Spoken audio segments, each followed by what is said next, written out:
Magandang araw mga os, maglalaga ho tayo ng karning baboy. Yan po, may lakhong saging na saba.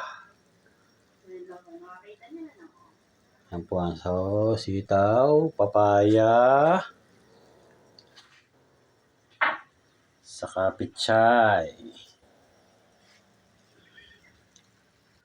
saka repolyo.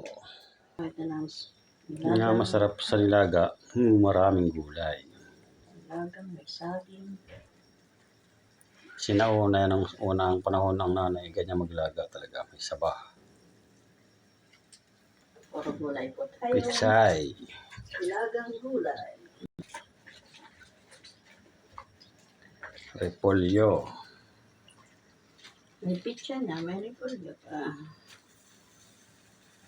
Sarap yan, lalo sa gantong taglamig. Masarap ang mainit na sabaw ng nilagang baboy.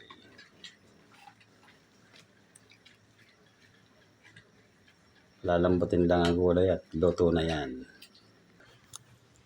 Yan o, luto na o. Nilagang baboy. Kompleto gulay. Kain na na.